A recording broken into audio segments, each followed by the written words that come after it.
அந்த அகழ்வாராய்ச்சியில பாத்தீங்கன்னா அதை மண்ணுக்கடியில தோண்டும் பொழுது தொல்பொருள் துறையில பண்டைய காலத்துல என்னென்ன விளக்குகள்லாம் பயன்படுத்தி இருக்கிறாங்கன்னு 1000 வருஷத்துக்கு முன்ன 1500 ஆண்டுகளுக்கு முன்ன நம்முடைய முன்னோர்கள்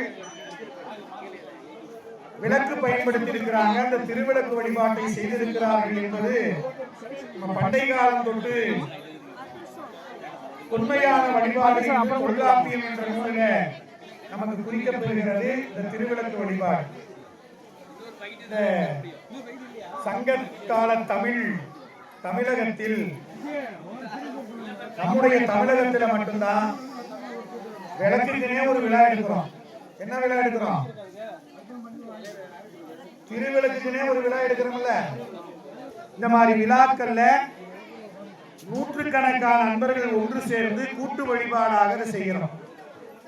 தனித்தனியா செய்யறத காட்டிலும் எல்லோரும் ஒரு இடத்துல சேர்ந்து வழிபாடு செய்யறதுனால என்ன பயன் அப்படின்னா, வானத்திலிருந்து ஒரு துளி மட்டும் மழை வந்தா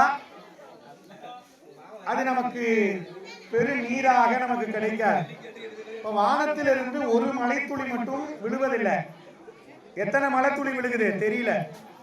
அதுபோல நாம தனித்தனியாக வழிபாடு செய்வதை காட்டிலும் இது போன்ற விழாக்கள்ல ஒன்று கூடி இறைவனிடத்திலே நாம் வழிபாடு செய்து நம்முடைய வேண்டுதல்களை எல்லாம் வச்சோம்னா இறைவன் விரைவாக நமக்கு அருள் செய்வார் என்பது நம்முடைய பெரியவர்கள் சொல்லி இருக்கிறார். நாம ஒரு விண்ணப்பம் எழுதி கொடுக்கிறப்போ ஒருத்தர் மட்டும் கையெழுத்து போட்டு கொடுத்தோம்னா அதை எவ்வளவு நாள் ஆகும் பரிசீலிக்கிறதுக்கு? ஒரு 100 பேர் கையெழுத்து போட்டு விண்ணப்பம் கொடுத்தோம்னா விரைவாக அந்த பரிசீலனை செய்யப்படுவதை நாம பார்க்கிறோம். அதுபோல நாம் எல்லாரும் சேர்ந்து இந்த திருவிளக்கு வழிபாட்டை செய்ய இருக்கிறோம். கார்த்திகை தீபம் என்று சொல்லக்கூடிய விளக்குக்குனே ஒரு விழாவை எடுக்கக்கூடிய நம்முடைய தமிழகத்தில், நம்முடைய தமிழ் மண்ணில பல வகையான வழிபாடுகள் இந்த விளக்குக்கு உண்டு. இறைவன் ஐம்பூதமா இருக்கிறான். அதுல நிலம், நீர், நெருப்பு, காற்று, ஆகாயம்.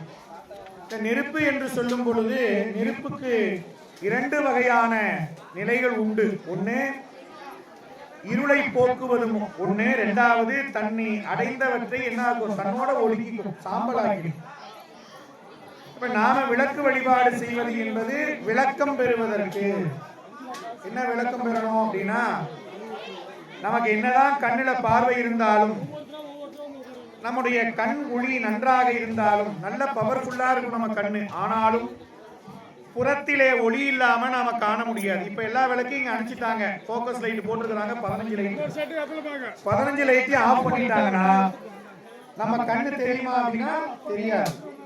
என் கண்ணு நல்ல பார்வையுள்ள கண்ணுங்க, நல்ல பிரைட்டான கண்ணு என்னது அப்படின்னு நாம சொன்னாலும், புறத்திலே பகல்ல சூரிய ஒளி, இரவிலே நாம மின்சார விளக்குகளை கொண்டு அல்லது நம்முடைய விளக்கு, மெழுகுவர்த்தி போன்ற ஒளியினுடைய உதவியினாலதான் நாம ஒரு பொருளை பார்க்க முடியும். நம்முடைய கண் பார்வையோடு ஒரு ஒளியானது துணை செஞ்சாதான் ஒரு காட்சியை பார்க்க முடியும். நமக்கு முன்னால இருக்கிற பொருளை பார்க்க முடியும், நம்ம போற வழி நமக்கு தெரியும்.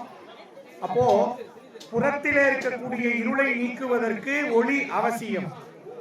அது மட்டும் இல்லாம நம்ம அறிவுக்குள்ள இருக்கக்கூடிய ஒரு இருள் இருக்குது. அந்த இருளுக்கு அறியாமை என்று பெயர், அக இருள்.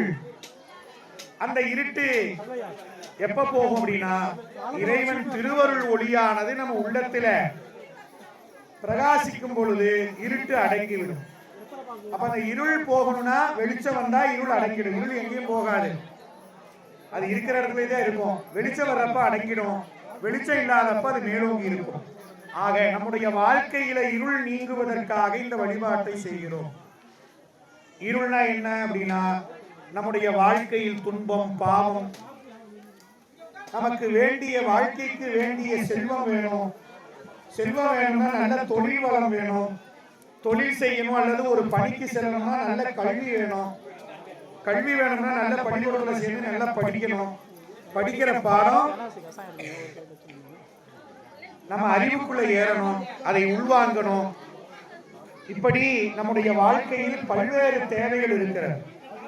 அந்த தேவைகளை எல்லாம் யார் நமக்கு நிவர்த்தி செய்ய முடியும், யார் கொடுக்க முடியும்னா, நாம நினைச்சுக்கிறோம் எனக்கு எங்க அப்பா கொடுத்தாரு, எங்க அம்மா கொடுத்தாங்க, அவங்க கொடுத்தாங்க, இவங்க கொடுத்தாங்க, என் நண்பர் கொடுத்தாரு அப்படின்னு நாம சொல்லிக்கலாம். ஆனா நமக்கு தருவது இறைவன் ஒருத்தன் தான்.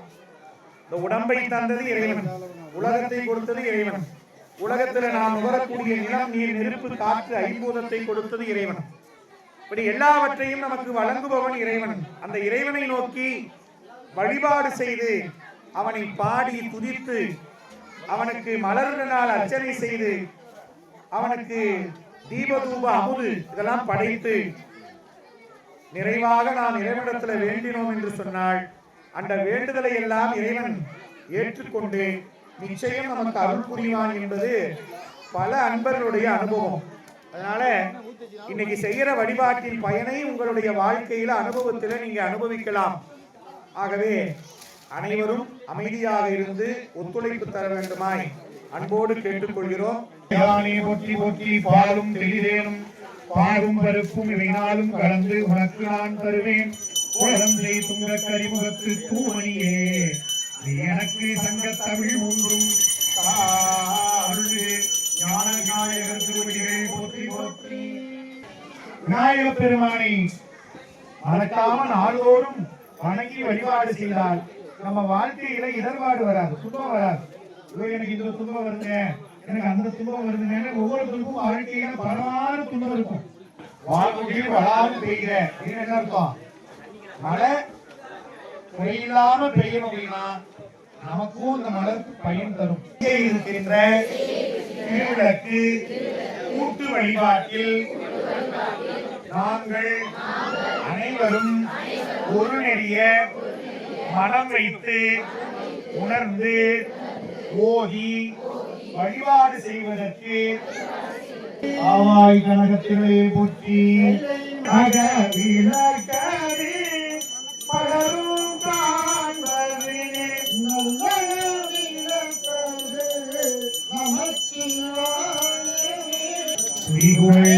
பனிமொழி வளர்ந்து இப்ப ரெண்டு பூ கையில் எடுத்து வணங்கிக்கிட்டு நாங்க இயற்றிய திருவிளக்கின் ஒளியே அருள் வடிவமாக விளங்கக்கூடிய அன்னையே ஒளி வடிவாய் வந்து அமர்ந்தருள்கன்னு மனசுல பிரார்த்தனை பண்ணிக்கோங்க. ஒரு பாட்டு சொல்லி மணியோசை கேட்ட உடனே விளக்கு பாதத்துல பூவை போட்டு தாயே வருக வருகன்னு அம்மாவை அழைக்கணும். ஏன்னா எல்லா பொருள்களிடத்திலும் இறைவன் நிறைந்திருக்கிறான்.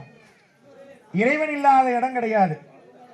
மண்ணாகி விண்ணாகி மலையுமாகி வைரமுமாய் மாணிக்கம் தானே ஆகி தங்கம் வெள்ளி வைரம் கல்லு மண்ணு நீரு நெருப்பு காற்று ஆகாயம் பொருள்களிடத்திலும் நீக்கமர நிறைந்திருக்கிறான். ஆகவே இந்த திருவிளக்கின் ஒளியிலே அருள் வடிவமான அன்னையை எழுந்தருளுமாறு வேண்டுது. 2 பூ எடுத்து கையில வச்சு மனதார பிரார்த்தனை பண்ணிக்கோங்க. சுடரணைய சோதி கண்டாய் கொள்ளமரர் சூடாமணிதான் கண்டாய் காண்தற்கு அரிய கடவுள் கண்டாய். பிறகு பார்த்து பூ வச்சு தாயே வந்தமர அப்படின்னு சொல்லி வணங்கிக்கோங்க. இன்பம் அழுக்கினான் என்று பார்க்கணும். எழுந்தருடைய அன்னைக்கு ஒரு பூவை எடுத்து முதல்ல தேங்காய் பழம் சாமிக்கு முதல்ல உங்களுக்கு கொடுக்க பொருள் கொடுத்திருப்பாங்க. அந்த பொருள்ல பூவை தொட்டு தீபத்துக்கு காமிக்கணும். முதல்ல ஆடை உங்களுக்கு ஆடை அணிகலன்லாம் கொடுத்திருப்பாங்க, அதெல்லாம் தொட்டு தீபத்துக்கு காமிங்க. தம்மையே புகழ்ந்திச்சை பேசினும் சார்வீனும் தொண்ட தருகிலா பொய்மையாளரை பாடாதே எந்தை புகழூர் பாடுமேல் படைத்திருக்கின்றோம். தாங்கள் கருணையோடு ஏற்றுக்கொண்டு அருள் செய்வீர்களாக. விளக்கு பாதத்துல பூவை போட்டு வணங்கிக்கோங்க. அடுத்து இன்னும் 2 பூவை எடுத்து கையில வச்சுக்கிட்டு வணங்கிட்டு திருப்பி நான் சொல்லுங்க. அருள் வடிவமாக விளங்கக்கூடிய அன்னையே தங்களுக்கு மங்கள பொருட்களாம் மஞ்சள் குங்குமம் பூசி மகிழ்வதற்கு படைத்திருக்கின்றோம். தாயே, நாங்கள் அன்போடு படைத்திருக்கும் மங்களப் பொருட்களை கருணையோடு பூசி மகிழ்ந்து எங்களுக்கு அருவீர்களாக. மேலும் இப்பூமிசை என் அன்பு